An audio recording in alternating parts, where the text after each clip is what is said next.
We're on Module 2, Lesson 3, Find and Apply LCM and GCF, and we're on the On Your Own lesson. So let's go ahead and get it started.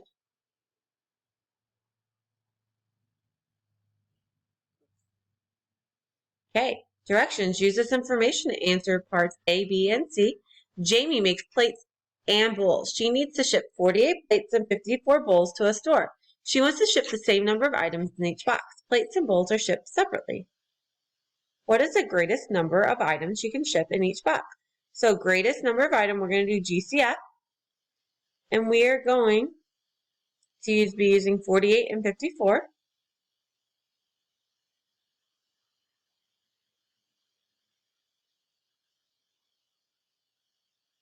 So a number that can go into both 48 and 54 is 6, because 6 times 8 is 48, and 6 times 9 is 54. So let's see if here's our hint, find the greatest common factor. We did that, and we have that. So let's check it out to see if 6 is the correct answer. There we go. Let's look at part B. How many boxes of items will Jamie ship if she ships the greatest number possible in each box? So if we look back here, we have 8 and 9.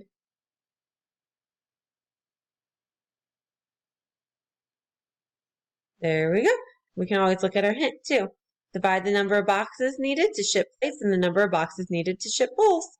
The number of items in each box is the greatest common factor calculated in part A. Part C, what is the greatest common factor of 48 and 54? Use the greatest common factor to write the total number of plates and bowls as a sum of products. Then use the distributive property to write the total number of items of the product. So let's look at our hint. Write the greatest common factor outside the parentheses. So we said the greatest common factor was going to be 6. They said to write it on the outside.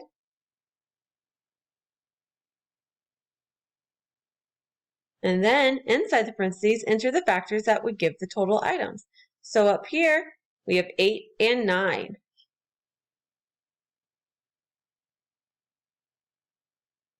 We're going to do 8 plus 9, which is 17. There we go. Let's look at the next problem. Grant is making muffins for a reunion. The recipe for blueberry muffins makes 12 muffins. The recipe for bran muffins makes 18 muffins. He wants to make the same number of each kind of muffin using only full recipes of each. What is the least number of each type of muffin Grant can make?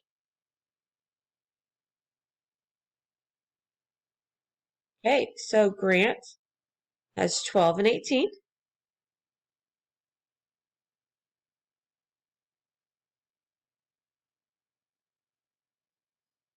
Six times 2 is 12. 6 times 3 is 18. Nothing else can go in the 2 and the 3. So we're going to multiply them all together. 6 times 2 is 12, and 12 times 3 is 36.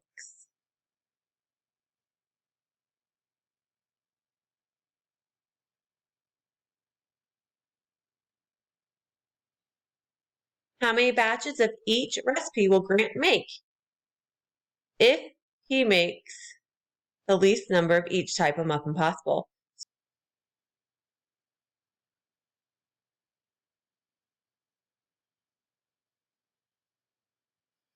So we have 3 and 2. There we go. Next. A year is 1/3 of the lifespan of a fire ant queen. A year is 1/30th of the termite queen's lifespan. We're going to write an inequality, compare the fractions of the insect's lifespan that a year represents. So let's get our work page up.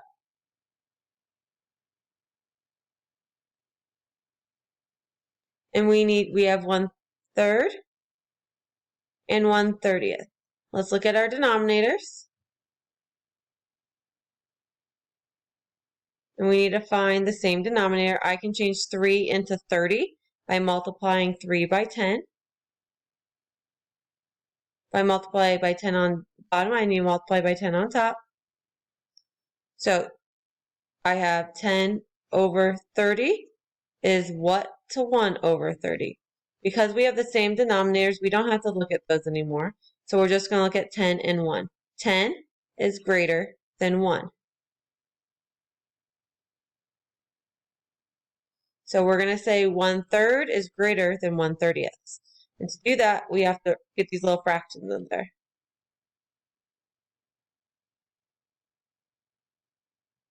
Is greater than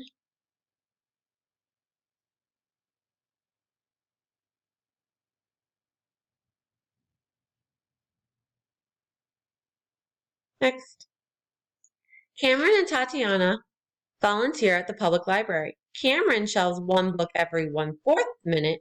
Tatiana shelves one book every 3/10 of a minute. Who is quicker at shelving books? Let's look at our hint. Rewrite the fractions using a common denominator, then compare the numerators. The person who is quicker will shelve books in a lesser amount of time than the other person. So let's pull up our work page. And we have 1/4 and 3/10. So our denominators are 10 and 4. You can either know that by yourself, or if you need to come over here and find a common denominator. I know 2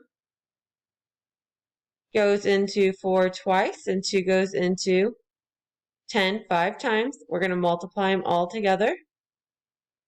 2 times 2 is 4. 4 times 5 is 20. So our common denominator is going to be 20.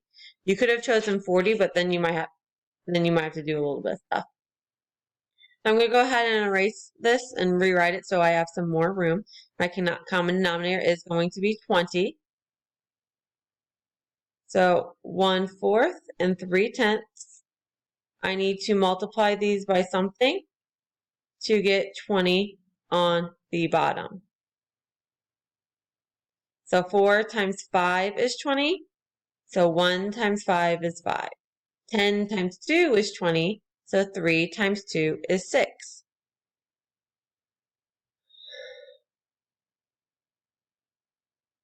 So the person that did it in 5 is the quicker person because they did it in less time.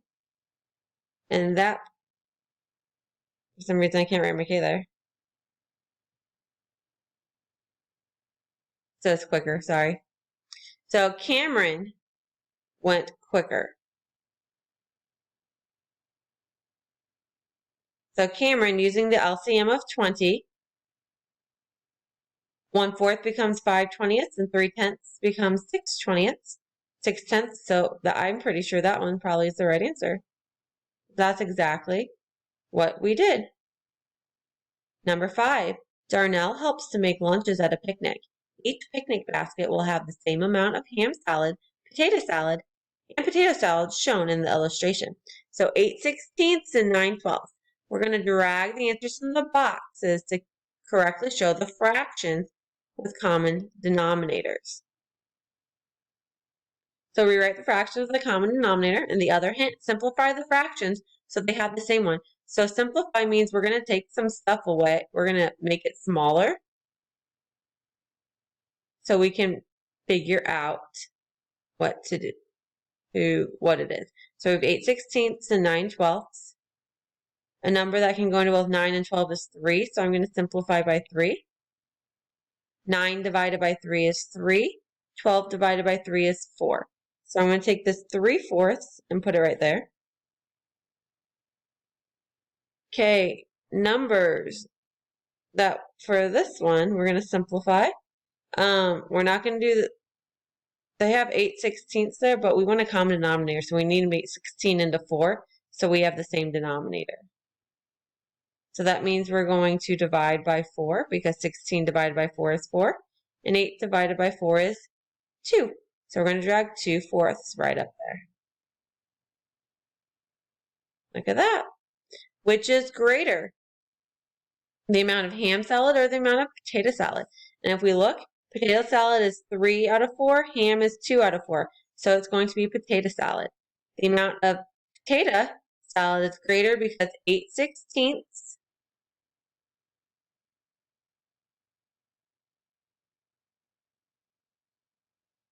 is less than 9/12.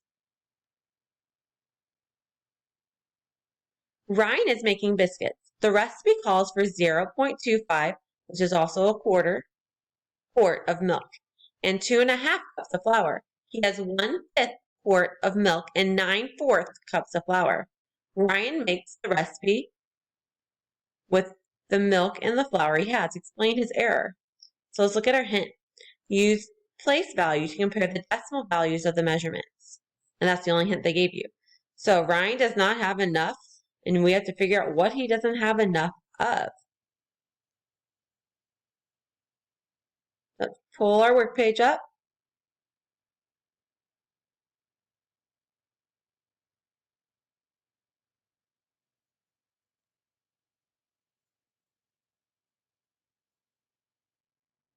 Okay, so let's get up the work page. And what we're going to have to do is we either have to change them both to decimals or both to. So I know that 0.25 is 1/4. And our other milk is 1/5. And my common denominator is going to be 20. Because 5 times 4 is 20. So 1 times 4 is 4. And 4 times 5 is 20. So 1 times 5. So he has 1/5 quart, so he only has 4/20. And he needs 5/20. So not enough flour. And then let's look. Oh, sorry, this is milk. Not enough milk. And let's look at flour. He needs 2.5 cups of flour, and he has 9/4 cups of flour. So 2.5 is 2 1/2. 9/4, 4 goes into 9 twice, and you have 1/4 left over. So he has 2 1/4. That's less than 2 1/2. So he doesn't have enough flour either. So let's drag that on up here. He does not have enough milk or flour. He has 1/5 quart of milk, or 0.20 quarts. So 0.20 is less than 0.25. He has 9/4 cups flour, or 2.25 cups. 2.25 is less than 2.5. And so I changed ours to fractions. They changed theirs to decimals, and that is completely fine.